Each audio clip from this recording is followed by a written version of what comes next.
Bem-vindo ao Haim Health, o podcast que vai transformar a sua visão sobre saúde e longevidade com base na ciência.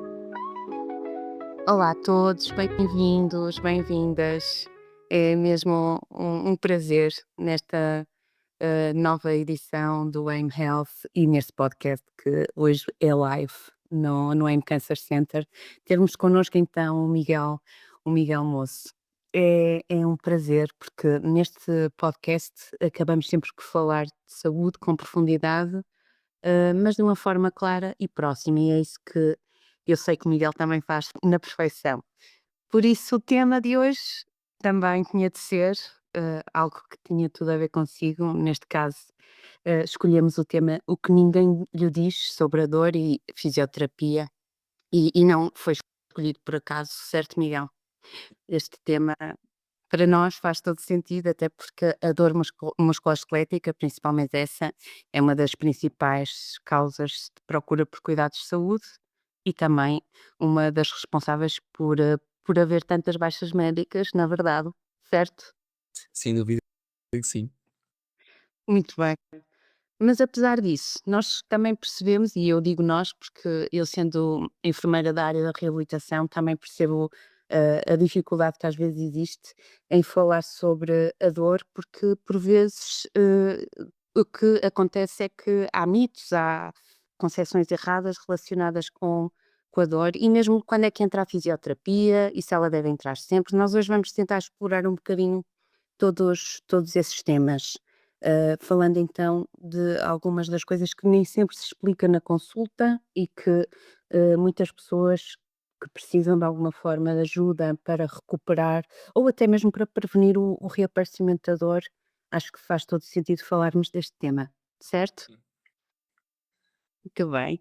Miguel, vou apresentá-lo porque de certeza que muitas das pessoas que estão a ouvir-nos estão a ouvir precisamente por sua causa, porque é alguém que já tem muitos seguidores, também vamos falar um bocadinho sobre isso. E eu apresento então, agora falando um bocadinho do seu percurso. O Miguel é fisioterapeuta desde 2009, é especialista em reeducação postural global e técnicas osteopáticas e com formação avançada em manipulação visceral pelo Instituto Barral. É fundador da Fisiomoço, uma clínica que junta então a fisioterapia e exercício de forma integrada. Já tem um livro publicado, Endireita-te, e a segunda edição saiu no ano passado. E o subtítulo que acrescentou a esta nova edição foi Porque a maioria dos conselhos sobre postura estão errados e como alcançar uma postura saudável. Gostei muito deste subtítulo. Neste momento está a aprofundar a sua formação em mecanismos neurofisiológicos da dor e a sua aplicação no contexto clínico. Escolhemos mesmo bem o nosso protagonista para esta live. Obrigado. Obrigado pela parte que me toca. Miguel, eu sei que também é super ativo então nas redes sociais, onde comunica de uma forma muito acessível e também responsável sobre a reabilitação e sobre a postura. Por isso, muito bem-vindo a esta live. E antes de irmos diretos então ao tema de hoje, podemos se calhar focar um bocadinho naquilo que tem feito e contar-nos o que o levou, por exemplo, a partilhar esse conhecimento nas suas redes sociais. Como é que a sua experiência clínica, de alguma forma, mudou enquanto comunicador nestas novas plataformas? Bom, obrigado, Anabela. Antes de mais, muito obrigado pelo convite e por estar aqui convosco e consigo. Será certamente uma conversa muito, pelo menos para mim, muito interessante. Então, eu fundei a Fisiomoça em 2018 e na altura o que, também por uma questão de trazer mais clientes à clínica e mostrar aquilo que nós fazíamos. O que eu comecei por fazer foi, vídeos, específicos para cada lesão, ou enfim, dores das costas, problemas de anca, problemas de ombro, aquilo que eram as nossas maiores atuações, e comecei a fazer vídeos, sobre as lesões mais frequentes nessas zonas do corpo e coloquei-as no YouTube, e também no nosso site. O que é que eu percebi? Que, eu fiz uns vídeos um bocadinho mais direcionados para o utente que está perto de precisar da nossa ajuda, no sentido em que já tem dores e que procura, e depois os vídeos do YouTube eram um bocadinho mais direcionados para as pessoas que começaram a ter dores e ouviram falar daquilo que tinham, ou fizeram um exame e apareceu alguma coisa e foram à net pesquisar o que aquilo era.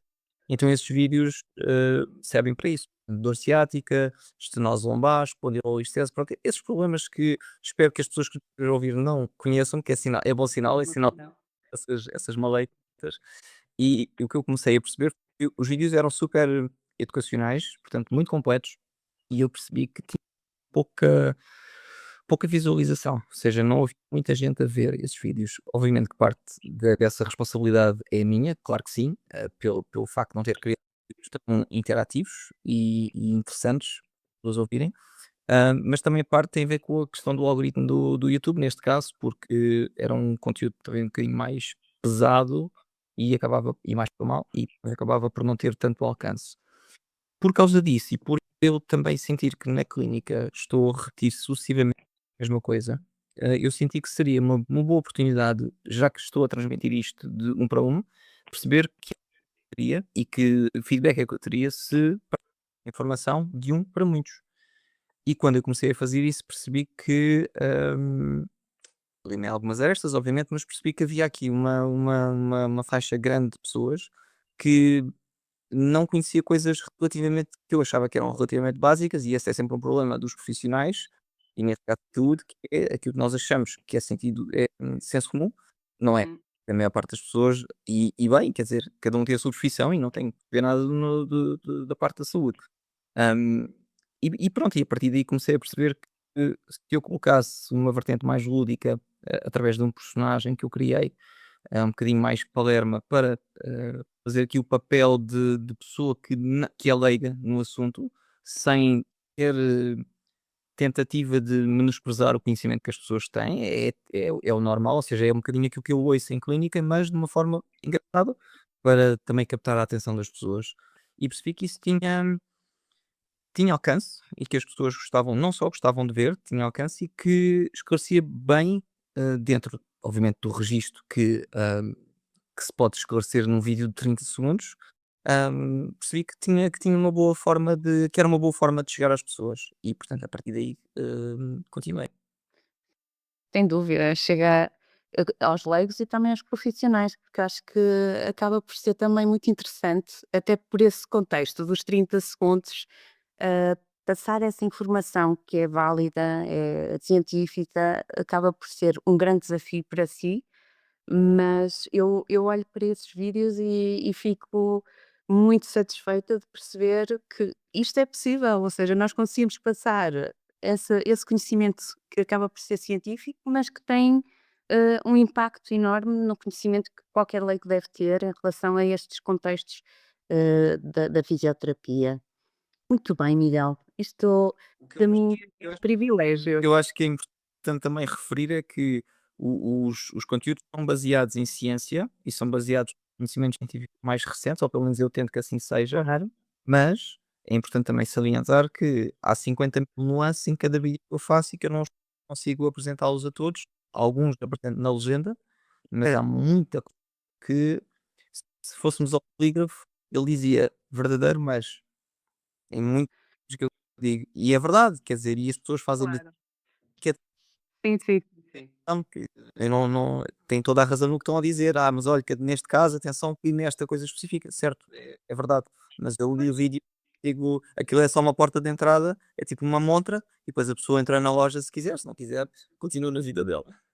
Sim, isso críticas há de haver sempre e havia muitas maneiras se calhar de expor, mas é o que eu lhe dizia, acho isso mesmo fantástico conseguir passar essa mensagem em tão pouco tempo, e é uma mensagem com conhecimento científico a passar para a pessoa que precisa dessa informação. E em português, porque é isso que eu louvo também. Muitas das vezes encontramos isso, e o Brasil nesse aspecto está anos-luz de nós, não é?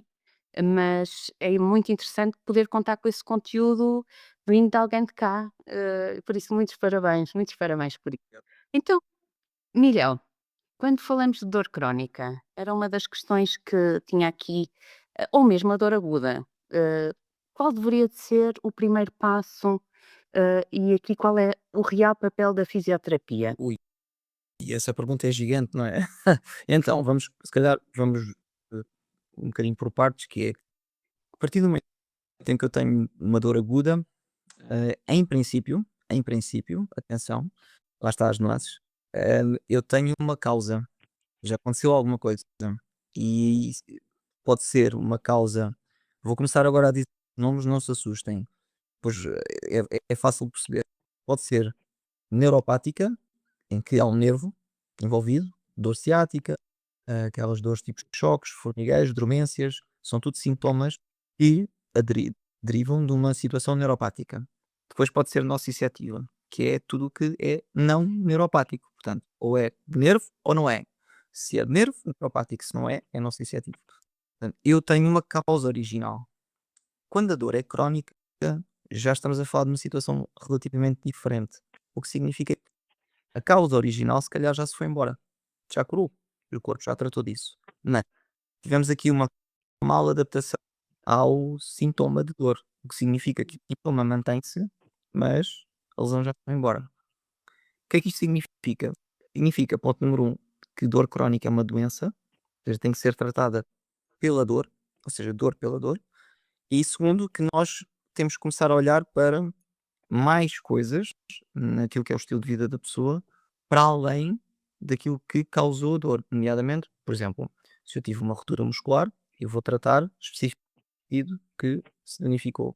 Mas se eu estiver a falar de uma dor crónica após ruptura muscular, eu não posso só olhar para a estrutura em si daquela zona. Eu tenho que perceber como é que é o estilo de vida dela, como é que dorme, se dorme bem, se dorme mal, se se alimenta bem ou mal, se hidrata, se a zona está vascularizada, se há à volta que já cometeram também, já estão, ou seja, se a dor já não é localizada, já começa a expandir.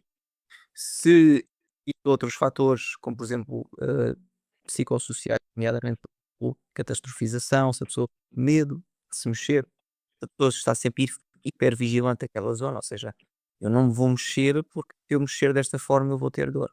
Uhum. Portanto, essa hipervigilância, essa catastrofização. A grande diferença entre dor aguda e dor crónica, eu diria que é esta.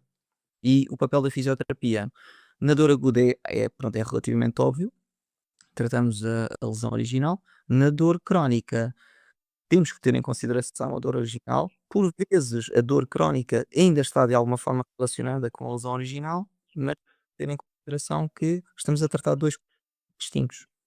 E isso é muito importante.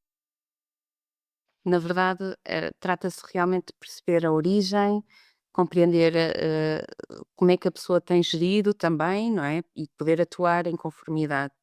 Hum, É engraçado, muitas das vezes, as pessoas, quando têm alguma dor, julgam logo que está a haver ali uma estrutura que tem algum problema. Às vezes isto poderíamos dizer que nem sempre é verdade. O doer, ter estruturalmente alguma coisa de errado, pode não ser bem assim. Que lhe parece?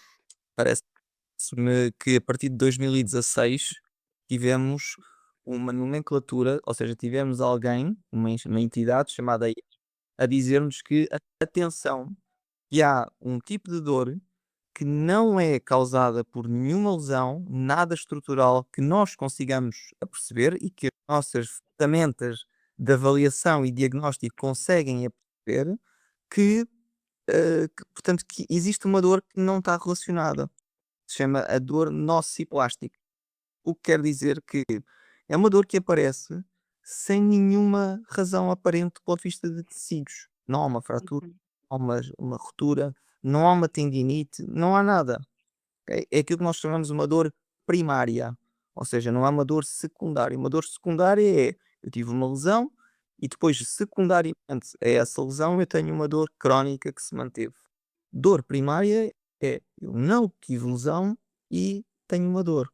Portanto, isto é muito importante perceber, porquê? Porque se eu estou sempre à procura de uma causa, com as ferramentas que temos atualmente, e isto é importante ressalvar, com as ferramentas que nós temos atualmente, vamos andar a cambozinhos. E mais vale nós compreendermos e aceitarmos que isto é assim, hoje, se calhar daqui a 10 anos já compreendemos, uhum. do que andarmos à procura de uma causa e andarmos aqui a inventar uma série de teorias, porque temos uma disjuntoria, temos uma perna mais curta que a outra, ou porque a anca está um bocadinho rodada.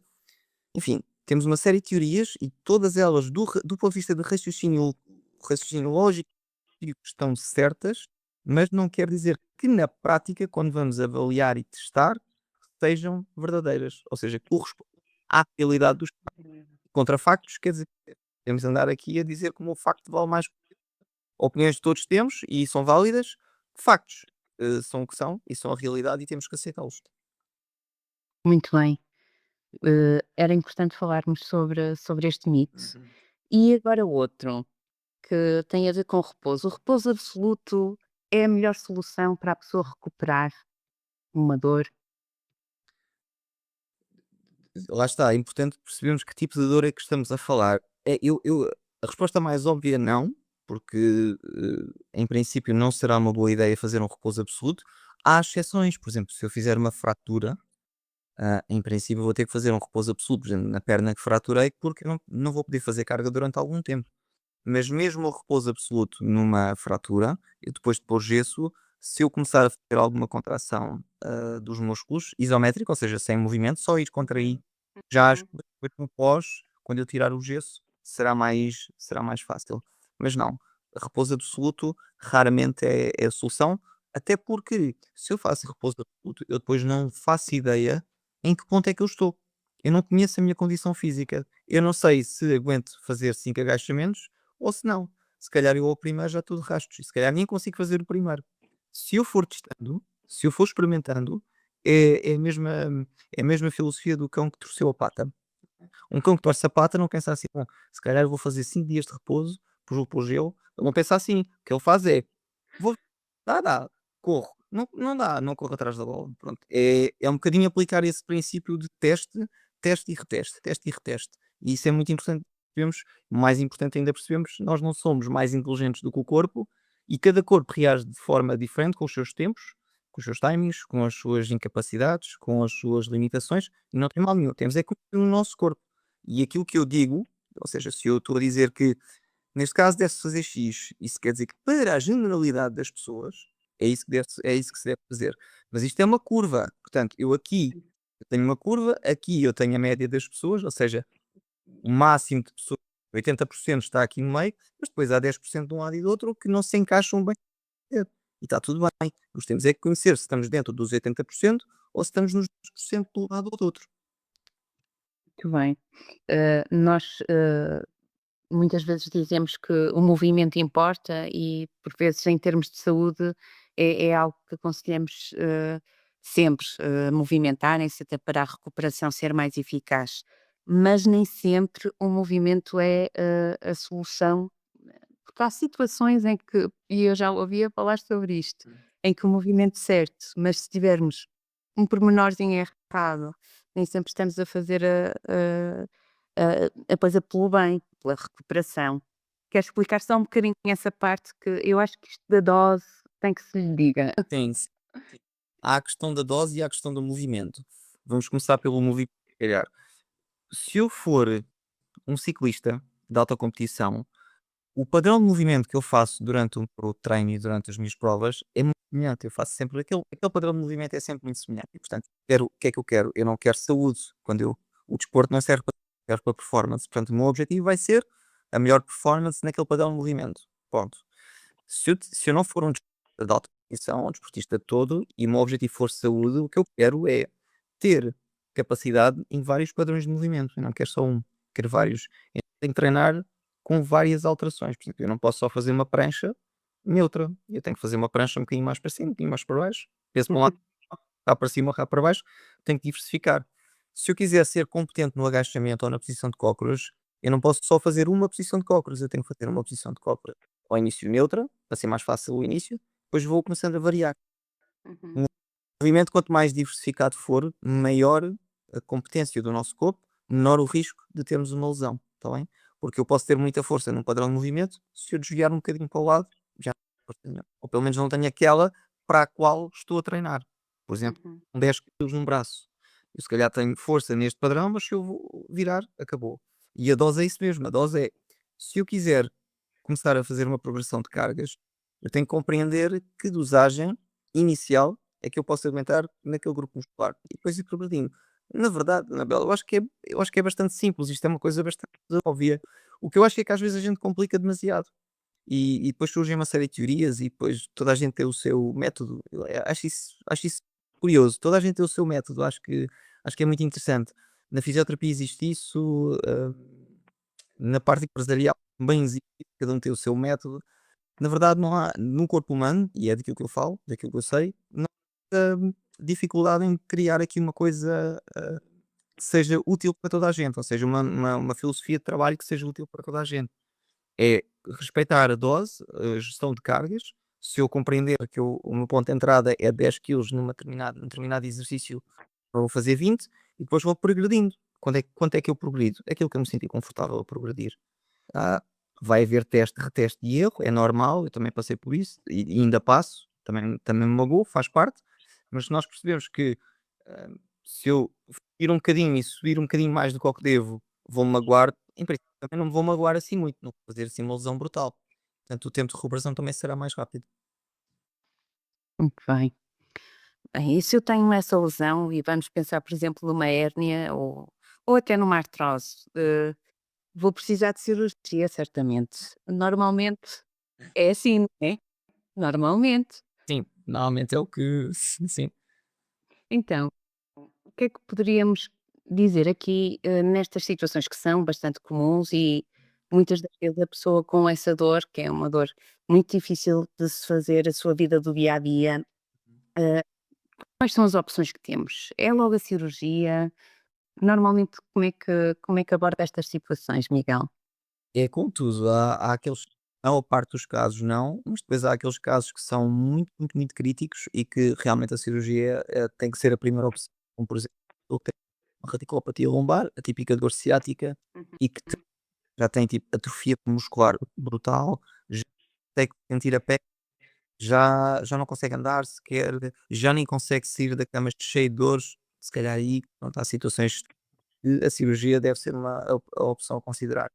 Em todos os outros casos, o tratamento conservador, em teoria, é aquele pelo qual nós devemos começar. Isto porque não só tem menor risco de invasão, ou seja, não há invasão, não são tratamentos invasivos, o que tem uma vantagem, até porque a pessoa não tem que levar uma anestesia, série de procedimentos que tem que passar, Claro. e depois porque é isso que também nos dizem, os estudos dizem-nos isso, e nos dizem que a médio e longo prazo, estamos a olhar, por exemplo, para um ano, quem é operado, isto obviamente depende de lesão para lesão, mas quem é operado, um ano depois, vai ter mais ou menos os mesmos outcomes, ou seja, vai ter mais ou menos que uma pessoa que não foi operada.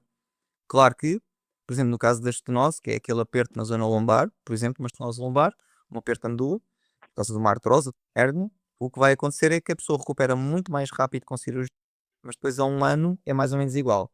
Mas se calhar, para pessoas que estão a sofrer imenso, a cirurgia dá-lhe essa melhora rápida, é também uma opção a considerar. Portanto, acho que avaliando caso a caso, acho que é uma boa opção. Se a pessoa não tiver satisfeita com a opinião que recebeu, de parte do médico ou da parte de outro profissional de saúde, é consultar uma segunda opinião. Acho que isso é o mais e perceber que, hum, cada situação é muito específica e estar a comparações com outras pessoas ou até com ela própria, eu já tive isto e curei desta forma. Isso é diferente. 7 anos depois, todas as células do nosso corpo já são outras. Portanto, depois já é uma pessoa diferente, já tem experiências diferentes, já tem. Há bocado estava aqui uma pergunta, perguntar se esta dor poderia ser de origem emocional. E quando a dor é crónica, ou seja, passado 3 meses, a questão do stress e a questão emocional e a gestão emocional que a pessoa faz daquela dor torna-se cada vez mais importante. Sim, sim. Ó Miguel, e teve algum caso que o marcou em que a fisioterapia conseguiu evitar a cirurgia? Sim, tive lembro perfeitamente de uma senhora que tinha uma lesão, uma ruptura total do ombro direito, acho que era do ombro direito, do supraespinhoso, que é um músculo aqui atrás. Ela Uhum. ali já tinha indicação para cirurgia, porque já estava a tratar disso, ou pelo menos já tinha essa indicação, mas não queria. Então perguntou se eu podia ajudar, e ela ao final de 2 meses já não tinha dor. E só não estava bem, como não tinha dor, depois começou-se a baldar a baldar ao plano. E eu depois apertei um bocadinho com ela e depois ela peso e deixou de ter dor. Mas lá está, isso não quer dizer que todas as pessoas que tenham uma ruptura total do supraespinhoso se conseguirem recuperar com tratamento conservador, mas deve ser a primeira opção. Sim, ser a primeira, sem dúvida. Então, ia-lhe propor aqui, hum, o que é que diria a alguém que está neste momento com uma hérnia, e está em pânico, porque está também com muito receio da cirurgia? Qual é que seria a sua abordagem enquanto fisioterapeuta? Se a pessoa está, com medo, desta situação toda, é porque em princípio tem sintomas, porque Claro. isto, pronto, ou seja, já estamos a olhar aqui para uma percentagem da população que tem hérnias e sabe que tem hérnias. A maior parte das pessoas que têm não sabe porque elas não têm sintomas. Não sei a percentagem certa, mas eu diria que, vou dizer conservadoramente, 80% das hérnias não dão sintomas. Depois há ali, vou dizer 10, 20% que dão, e depois há ali 3, 4, 5% de hérnias que realmente precisam de cirurgia. Eu diria que, normalmente as pessoas vão ao médico, e acho que fazem bem, portanto é primeiro o ortopedista ou o neurocirurgião, e se a primeira coisa que o médico diz é: "Temos que operar", e se os sintomas não são debilitantes, como eu falei há pouco, aqueles Uhum. sintomas horríveis, a pessoa deve procurar uma segunda opinião. Não Ok. quer dizer que não tenha que operar, mas tem que ter a certeza que é para operar.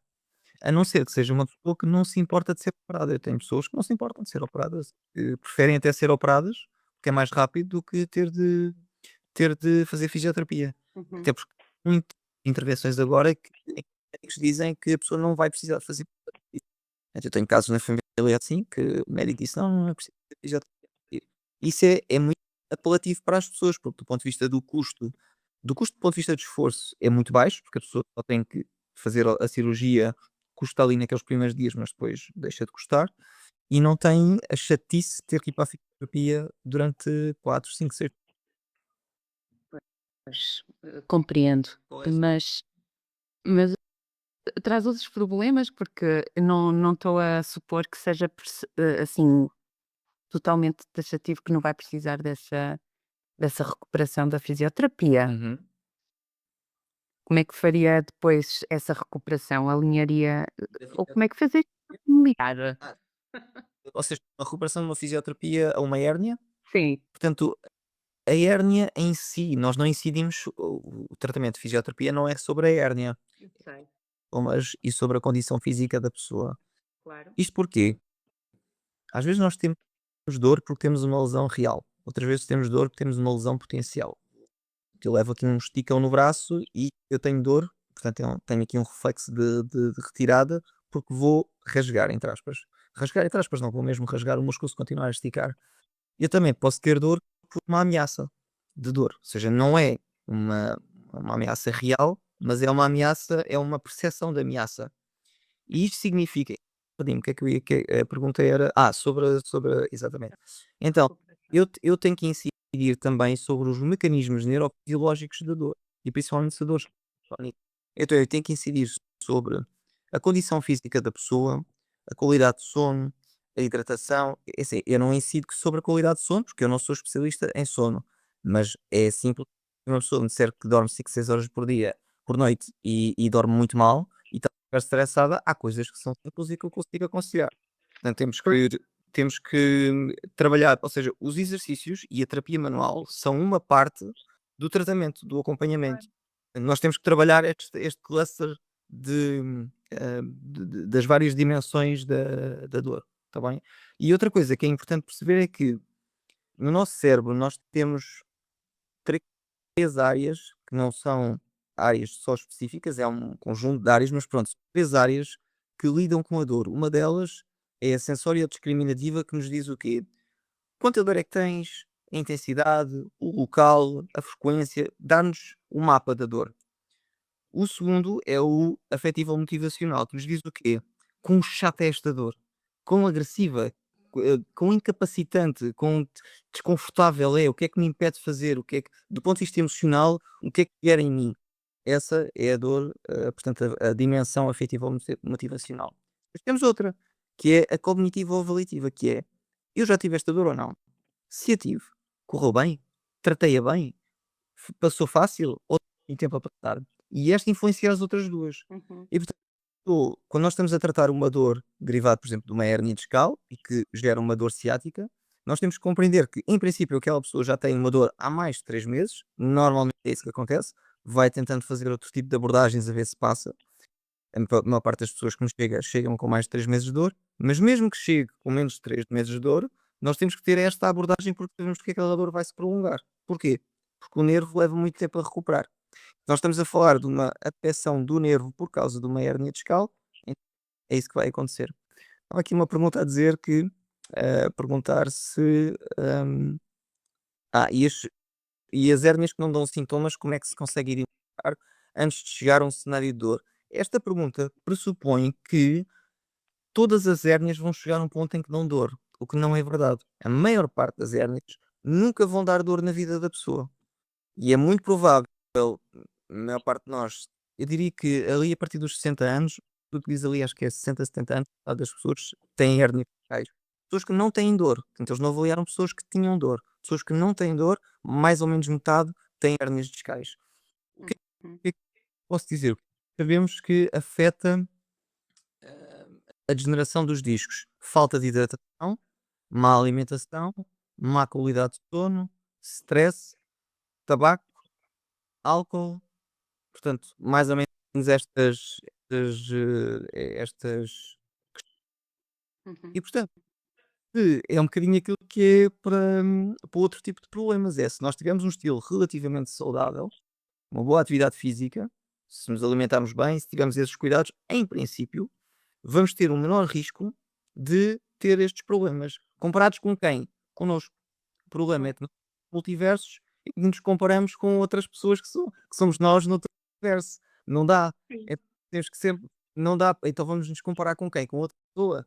Mas é um bocado irreal, porque nós temos é que nos comparar com a probabilidade que nós teríamos, eh, se nós teríamos dor se tivéssemos um estilo de vida pior. Claro que isto é sempre um bocadinho ingrato, porque não temos forma de nos comparar connosco. Pois, é sempre difícil, isso é verdade.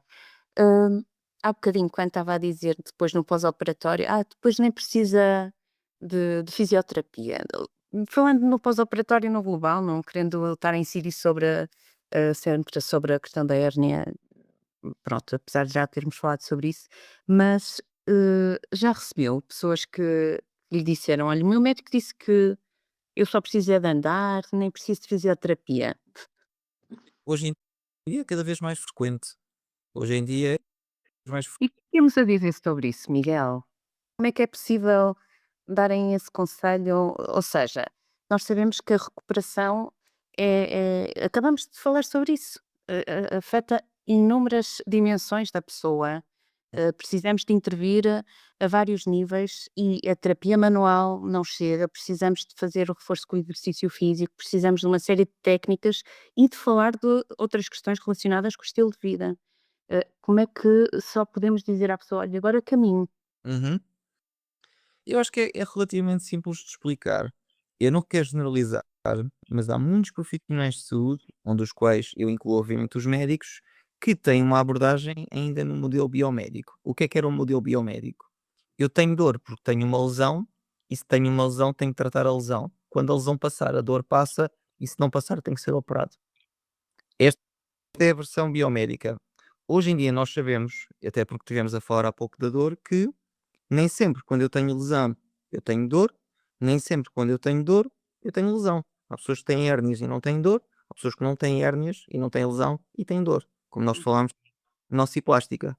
Portanto, isso significa que um modelo biomédico em que eu faço um exame e aparece-me uma hérnia, eu resolvo a hérnia e está o problema resolvido e não preciso de fazer mais nada, é um pensamento muito cartesiano, uhum, muito simples, lógico, que é, ou neste caso patoanatómico, que é, eu tenho uma lesão, tenho uma patologia, eu corrijo a patologia e o problema está feito. É ver o ser humano como uma máquina. E nós uhum, não somos uma máquina. Às vezes há essa ideia que nós somos uma máquina, mas não somos. Nós temos um processo de autocura, o nosso corpo regenera a si próprio, ele é mais inteligente do que nós, as teorias que nós temos não chegam aos pés daquilo que é a máquina evolutiva, entre aspas, máquina ou processo evolutivo do ser humano. Portanto, claro. é um bocadinho como antigamente se dizia que temos que combater a inflamação aguda. Estamos a falar de inflamação aguda, ou seja, aquela inflamação que após um traumatismo, uma pancada, temos que pôr gelo. Não necessariamente, porque a inflamação é aquilo que vai ajudar os tecidos a regenerarem naquela zona. Os enfermeiros já não usam gelo para as feridas superficiais da pele, por exemplo, e a Anabela sabe isso melhor que ninguém. A minha mulher é enfermeira, portanto, há aqui uma série de ideias que vinham desde década de 60, década de 70, década de 80, que ainda permanecem. Eu ainda hoje me vejo a rebater teorias da década de 70 e de 80 e que vejo colegas meus, fisioterapeutas, a defenderem essas teorias porque, do ponto de vista cartesiano, ou seja, se eu pensar de um ponto de vista lógico ou dedutivo, aquilo faz sentido, não é? Se eu tiver um ombro enrolado é porque estes músculos da frente estão muito tensos e encurtados e os músculos de trás estão alongados e fracos. Portanto, o ombro enrola. Faz sentido, não é? Na prática. Pois, está aí um bom exemplo, é verdade. Eh, por acaso eu estava a ver aqui também uma pergunta sobre a neuropatia periférica, e também acho que é interessante. Nós temos várias dores e realmente quando começou no início a falar da dor, falou logo da neuropatia. E, de facto, quem muitas vezes nos segue, passou por um processo oncológico e tem de facto derivado da quimioterapia de alguns agentes, não são todos, mas pode eventualmente ter alterações sensitivas, sobretudo sensitivas dos nervos periféricos. Costuma receber pessoas que tenham tido este tipo de problema desesperadas porque já não sabem o que fazer, porque é uma dor difícil de gerir. A pedirem Eu algum eu conselho. não tenho a minha área, eu não recebo muitas pessoas que tenham ou que me procuram por dor neuropática pós-cancro, ou seja, Uhum. pós-quimioterapia, pós-processo oncológico. Tenho algumas pessoas que, têm dores e que já tiveram cancro, o que significa que eu não posso, dissociar uma coisa da outra. Pois não, é verdade. Portanto, nesse aspecto, eu não posso acrescentar muito, porque não é a minha área de intervenção, quando eu desconheço mais do que 70% da coisa, eu prefiro não dizer nada. Esta pergunta se calhar é mais para a Anabela, que tem bastante mais experiência nessa área. Sim, sim. Da neuropatia ainda, há muito a fazer, mas depois faz-me lembrar um bocadinho a fadiga, Uhum. em que a recomendação da fadiga que normalmente existe é gerir os momentos de repouso com a atividade física. A fadiga, se calhar, o melhor remédio que temos, nem é propriamente medicação, ainda que haja também algum tipo de medicação, mas acaba por ser também a abordagem pelo exercício físico. Mas continua a ser o efeito mais prevalente dos tratamentos oncológicos e também é muito difícil de gerir, assim como a neuropatia periférica. Isto dava aqui outro tema daqueles bem grandes. Há bocadinho estava a dizer, e eu achei muito interessante, que de facto estamos a evoluir o pensamento e nem todos os profissionais com quem trabalhamos às vezes têm se calhar o mesmo tipo de abordagem, mas é muito importante se calhar cada vez mais falarmos sobre este pensamento mais integrativo, percebermos que realmente o ser humano não é só a mente, é o seu corpo e a sua mente, não é? E os processos acabam por ser bastante complexos e a abordagem do fisioterapeuta também tem de vir a acrescentar dentro deste contexto. Por isso, não é só caminhar, a recuperação, não é? Podemos ter uma abordagem de facto um bocadinho mais Eu acho que integrativa. aqui o desafio é nós começarmos a ter uma abordagem mais biopsicossocial, que é, portanto, é corpo, mente, e emoção, aliás, e a parte social, sem cair no espectro, no extremo oposto do espectro, que é quando nós começamos, em verdade, por caminhos mais holísticos. E eu aqui uso holístico mesmo no sentido depreciativo da palavra, ou melhor, no pior sentido da palavra. Aquelas intervenções que não têm evidência absolutamente nenhuma, que são baseadas no Instituto Português do Dá-me a Sensação, que isto dá resultado, porque eu sou muito bom e isto vai resultar porque resultou com a minha tia, e então extrapolam aquele método, lá está, a criação do método, e este método é fantástico. e estamos um bocadinho, ou seja, fugimos da banha da cobra e dos indireitas à antiga e eventualmente até das homeopatia, não querendo ofender ninguém que nos esteja a ouvir, mas é o que é, científica, não tem eficácia nenhuma. E depois estamos a fugir do modelo biomédico, ou seja, eu vejo os 2 lados, os extremos são patológicos. Portanto, o modelo biomédico, por um lado, para mim não serve. O modelo holístico, este holístico espiritual também, não, para mim não faz sentido nenhum. O que não tem Nós evidência no temos fundo. que ter em consideração a condição emocional e social da pessoa, do biopsicossocial já lá está. Daí a começar a lançar cartas do tarô e a dizer que a pessoa vai ter, hemorroidas só quando põe assim a mão em cima da cabeça, como aconteceu a mim num curso que eu fiz. Pronto, acho que aí temos que saber exatamente onde é que nos posicionamos. Claro, muito bem, Miguel. No fundo, aqui a fisioterapia não entra apenas, na questão da reabilitação das lesões, nós também podemos fazê-la no sentido também de prevenir, e eu gostava que também falasse um bocadinho sobre isso. Em que aspectos, em que moldes é que podemos falar, quando pensamos também na dor, que que nos pode causar algum problema que tenhamos a nível musculoesquelético, em que contexto a fisioterapia também nos pode ajudar na prevenção? Ok. Eu gosto que quando nós estamos a falar ou seja, quando usamos termos, convém, toda a gente perceber o que é que nós queremos dizer com esses termos. Quando eu falo em prevenção, eu penso em evitar lesões. E como é óbvio, nós não podemos evitar lesões, não dá. Nós podemos reduzir o risco de ter uma lesão ou reduzir o risco de ter lesões. Uhum. Reduzir o risco pode ser em 10%, 30, 50, 60, mas nunca a 100%. Eu não sou um fã de reduzir o risco de lesões através de fisioterapia. Eu gosto que as pessoas se mantenham em contacto comigo, no sentido em que é um acompanhamento a longo prazo, mas não gosto muito daquela ideia de agora volto cá daqui a 3 meses, agora volto cá daqui a 3 meses. E a pessoa já não tem nada que exija a minha intervenção presencial, nomeadamente manual ou outras modalidades que eu possa fazer. Não sou fã. Há quem goste, eu não critico, não é a minha forma de atuar. Eu prefiro fazer um acompanhamento à distância e se a pessoa precisar, já sabe, pode falar comigo, mas vamos falando mensalmente, a pessoa vai-me dando o seu feedback. Normalmente tem um plano de acompanhamento que é dado e que a pessoa tem portanto, de forma digital e que vai seguindo esse plano. Não sou fã de estar sempre a pedir às pessoas para virem ao gabinete. Eu não gosto de não estar a tratar nada. Eu prefiro fazer esse acompanhamento e essa redução do risco de lesões é feita através de um bom estilo de vida, boa alimentação, a pessoa tratar-se bem e, em princípio, se tudo correr bem, a pessoa terá lesões, certamente terá lesões, e aí vem ter comigo. Se fez tudo para reduzir o risco dessas lesões, para mim está ótimo, ela fez o trabalho dela, teve uma lesão, porque é a vida. Todos temos lesões, faz parte.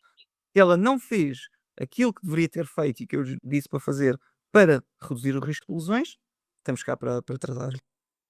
Sim, e isto deste papel da fisioterapia na prevenção é, sobretudo, também muito importante quando falamos nos atletas, não é? Acaba por ter aqui um papel, Aí é diferente. sim, população em geral, é uma população distinta e aí sim o vosso papel é primordial. Sim, quando eu falo, isto que eu estive a dizer é para a Claro, população em geral. Quando nós falamos claro, de atletas, o objetivo do atleta não é ser saudável, o objetivo do atleta é performance, claro. em desporto que seja. Aí é diferente, porque eu aí tenho que ter um acompanhante muito mais próximo da pessoa, do atleta, porque ele vai estar sempre ali a bater ferros no limite dele. Pois. E às vezes e portanto vai ter lesões. Aí é diferente.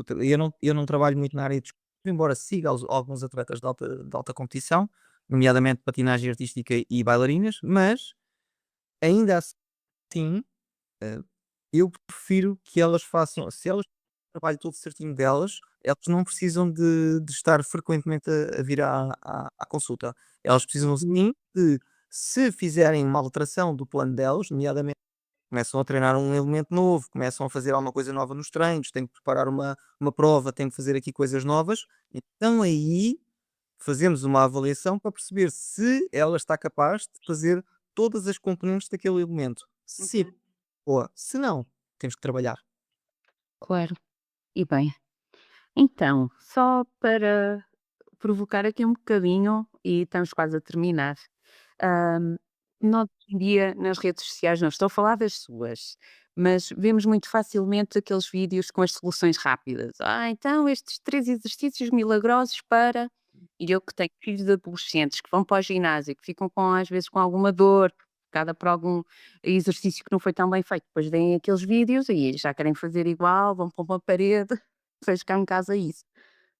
O que é que devemos fazer para tentar desmistificar também estes milagres que se conseguem só com 3 exercícios ou só com um determinado, alongamento que nem sempre está bem explicado nessas situações? Isto faz-me lembrar a altura, eu não sei se lembra, mas houve uma altura em que as pessoas iam para Cuba fazer tratamentos de fisioterapia e aquilo era milagroso. E depois vinham de lá com um bocado desiludidos. Na prática, o que é que acontecia? As pessoas cá faziam 1 hora de tratamento por dia, lá faziam 8. E portanto era tudo muito mais intensivo e os resultados apareciam mais rápido, em princípio. Portanto, não era nada de extraordinário. E às vezes há essa ideia de que nós estamos sempre um bocadinho à procura daquilo que é o milagre, aquilo que é o atalho, a coisa rápida. E eu acho que quando somos adolescentes, ou quando não ou quando somos ignorantes, no bom sentido da palavra, no sentido de não sermos conhecedores naquela área, estamos por de alguma coisa desse género. O que faz sentido perceber é, se aquela pessoa ignorou completamente aquilo que é informação e simplesmente seguiu aquilo que lhe apeteceu, ou se não quer acesso. Se não tem acesso à informação, então é uma questão de dispor de informação ou colocar à disposição. Se a pessoa tem informação e à mesma escolhe fazer esses disparates, é deixá-los errar, é deixá-los cair e estar cá para ajudar quando eles precisarem de ajuda para se levantar. Ó Miguel, mas como é que podemos distinguir, conteúdos que sejam de qualidade daqueles que nem fazem grande sentido, mas que pronto, alcançam muito público, não sei como. O alcance tem a ver com aquilo que o algoritmo percepciona como uma coisa que possa interessar as pessoas. Eu já tive conteúdos que chegaram a 1 milhão de pessoas e eu não sei bem a diferença que existe para outros conteúdos que não chegaram a tantas pessoas. Portanto, essa parte de chegar a muita gente, eu não consigo perceber.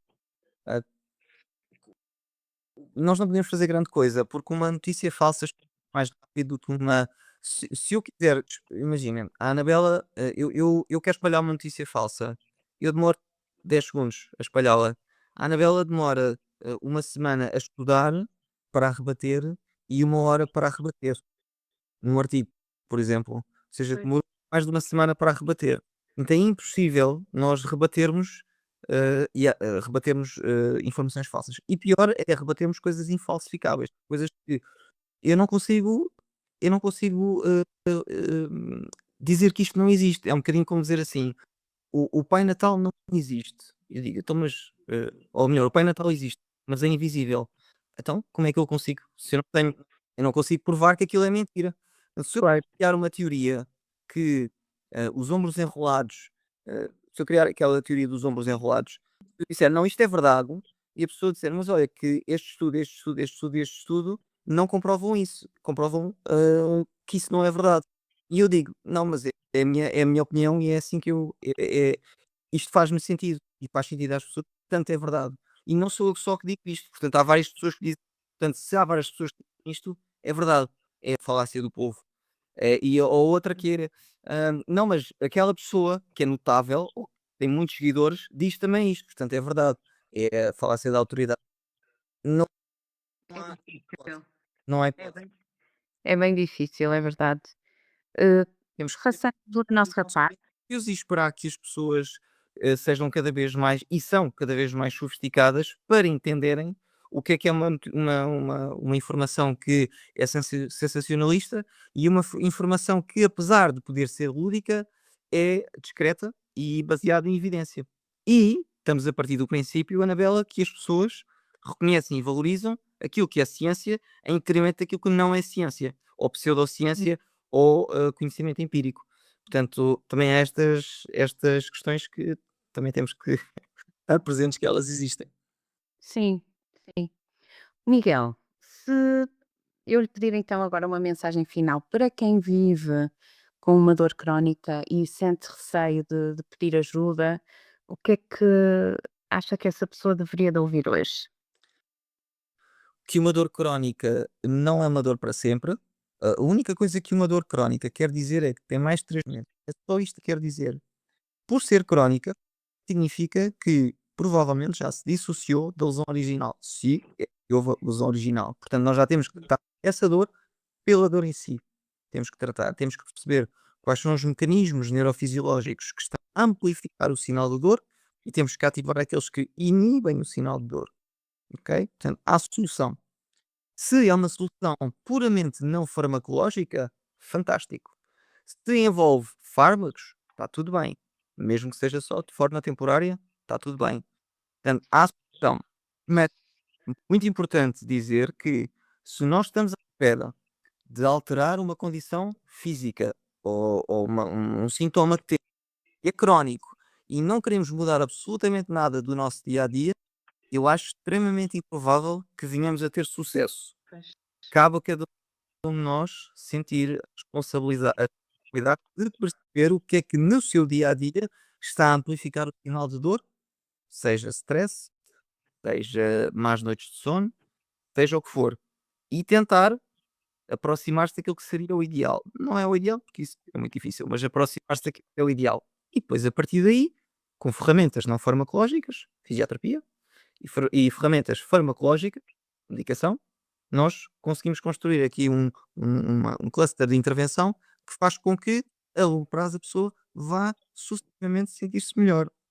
Mas tem que passar por ambas as partes. E é uma responsabilização da parte da pessoa.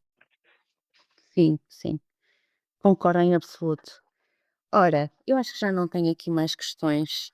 Eu tinha aqui uma que era se queria dar algum conselho final a quem nos está a ouvir.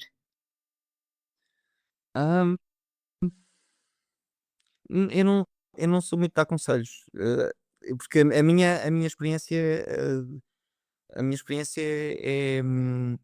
no contexto é É personalizar, acaba por ser muito na individualização do processo. ser generalizados porque, por exemplo, é a mesma coisa que dizer a uma pessoa, acalma-te, vive a vida com mais calma, não sei. E se calhar para uma pessoa que é super estressada é útil e ansiosa, para uma pessoa que passa o dia no sofá, se calhar não é o melhor conselho. Pois não. Pois, ah, podem servir para a média das pessoas, mas há muita gente que está fora da média e que não se encaixa aqui. O que eu diria é que se uma pessoa tem dor, faz sentido procurar um profissional que perceba de dor. Isso é fundamental. Principalmente fisioterapeutas, e se algum fisioterapeuta a seguir-nos, é estudar os mecanismos de dor. Porque se nós não percebermos como é que as coisas funcionam do ponto de vista neurofisiológico, nós não vamos conseguir ajudar a pessoa. E vamos tratar tudo pela mesma bitola. E isso é um dos maiores erros que nós podemos fazer. Não chegamos a pegar no assunto do nosso Serviço Nacional de Saúde, mas, eh, só para terminar, vez que é algo que acaba por interferir muito neste tema, se tivesse de escolher um assunto que gostaria de ver resolvido no nosso Serviço Nacional de Saúde, relativamente ao que tivemos a falar, o que é que escolheria? Um, potencial problema que temos hoje em dia, para resolver, qual é que escolheria? Relativamente à A dor, fisioterapia, a gestão da dor, porque temos muitas pessoas que muitas das vezes nem têm, forma de resolver este problema, porque não têm acesso, ao fisioterapeuta. eu acho que Porque o nosso Serviço Nacional de Saúde nem sempre, não é? o maior problema é mesmo aquilo que a Anabela acabou de referir, que é se eu tenho uma dor e eu demoro 6 meses para ter uma consulta de ortopedia, eu mesmo que a dor tenha sido aguda ao início já é crónica. Portanto, Pois. é que se eu demoro 6 meses a resolver um problema, ou pelo menos a sequer a ter uma consulta para o conseguir resolver, eu em fazer uma recuperação, que eventualmente poderia durar 2 semanas, 3 semanas, 1 mês, 2 meses, vai demorar Uhum. um ano. Portanto, isto é um gasto enorme para o Serviço Nacional de Saúde. Se eu conseguisse reduzir as listas de espera, e obviamente reduzir as listas de espera é importante. Ah, e eu não sou conhecedor do Serviço Nacional de Saúde, eu tive uma consulta de ortopedia do Serviço Nacional de Saúde, eu só sei aquilo que as pessoas contam. Claro. E o que as pessoas me contam é bastante perturbador, porque, eu vejo pouco brio. Vejo pouco brilho em todos os profissionais, não é, de uma forma geral, não estou aqui a escolher profissões. Vejo pouco brilho e não estou a dizer que é em todos os profissionais, estou a dizer, em média, ou seja, em geral, vejo que, quer seja no Serviço Nacional de Saúde, quer seja nas clínicas convencionadas, quer seja às vezes até nas clínicas privadas, eu vejo pouco brilho em saber um bocadinho mais. O que eu sinto é que eu sou da geração em que quando entrou no mercado de trabalho nós não tínhamos trabalho, portanto, tínhamos que batalhar e nós fazíamos formações para poder ter uma oportunidade de trabalho. Não é que nos queríamos especializar, obviamente também era por causa disso, mas era principalmente para ter uma oportunidade no mercado de trabalho. Porque se eu só tivesse uma licenciatura, eu não me ia safar. O que eu sinto agora, é que também não há necessidade, quer dizer, de uma forma ou de outra eu tenho trabalho, de uma forma ou de outra eu tenho, clientes e portanto eu não preciso de me esforçar para ter um serviço melhor. Claro que há exceções, e ainda bem. Claro que em média a maré está a subir para todos, a qualidade dos serviços está a aumentar, mas não era suposto estar tão mal nesta fase. E não era suposto estar tão mal com os recursos que nós temos. Eu vejo o Estado a colocar milhões e milhões de euros no Serviço Nacional de Saúde e não se vê a melhorar. E depois as pessoas, é da gestão, a gestão é danosa. Eu não percebo nada disso, quer dizer, eu sou fisioterapeuta, eu não sou de gestão, mas o que eu não compreendo é como é que eu metendo mais dinheiro no serviço, o serviço não funciona. Mas eu não quero, aliás, e eu sou um ignorante neste aspecto. O que eu não consigo compreender é que com as condições que as pessoas têm, continuam a fazer um trabalho, fa- principalmente com pessoas que estão debilitadas do ponto de vista físico e emocionalmente estão de rastros, porque têm dores há 9 meses, há um ano e ninguém consegue resolver o problema. Sim. Isso É, isso mesmo. isto ainda é um flagelo, sem dúvida. E não devia de ser assim, estamos em 2025. Eu não percebo a incompetência programada. Era incompetência consciente e despreocupada. Isso faz-me confusão. Pois, é verdade.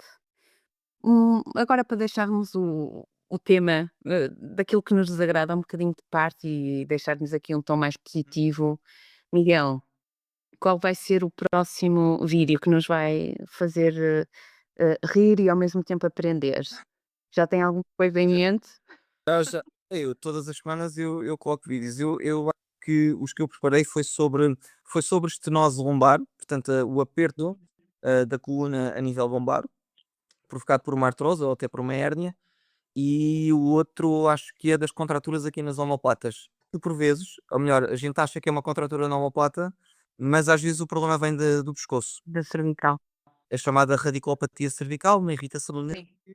Às vezes o único sintoma que provoca é mesmo aquela dor ali na zona das omoplatas, mas que não são contraturas das omoplatas, ou melhor, a dor não é por causa das contraturas, que às vezes está lá. E por isso é que isto é complexo e não basta massajar e o problema está resolvido. Às vezes serve, outras vezes não. Pois, é verdade. Vou partilhar esse vídeo porque lá no meu serviço há muitas pessoas a sofrer desses problemas. Eu bem faço umas massagens, mas não resolve. Muito bem. Miguel, foi um gosto. Chegamos então ao fim desta live. Depois isto que fizemos hoje, esta conversa tão interessante, ficará disponível no nosso podcast. Hoje falamos sobre dores, não só sobre o que se sente, mas sobre aquilo que nem sempre é dito. Falamos sem qualquer receio, porque é importante que algumas ideias sejam desfeitas e explicar de forma clara, é muito importante. E aprendemos sobre fisioterapia, e sobre o papel que o fisioterapeuta acaba por ter, para dar depois à pessoa, uma qualidade de vida que nem sempre é oferecida por, uma cirurgia rápida, eh, que nem sempre acaba por ser a solução. Por isso, um enorme obrigada, Miguel Moço, por esta conversa esclarecedora, por ser uma pessoa tão acessível e quero que continue, por favor, nunca pare de fazer os vídeos que são também uma forma de todos nós percebermos um bocadinho mais sobre estas questões e fazermos bem melhor pela nossa saúde física e não só. Sem dúvida. Eu é que agradeço, Anabela, o convite e a Anabela foi incrível, muito acessível e adorei toda esta discussão que nós tivemos antes sequer de fazermos esta live, a própria reunião que nós tivemos também foi muito gira, portanto, até poderia ser um podcast em si.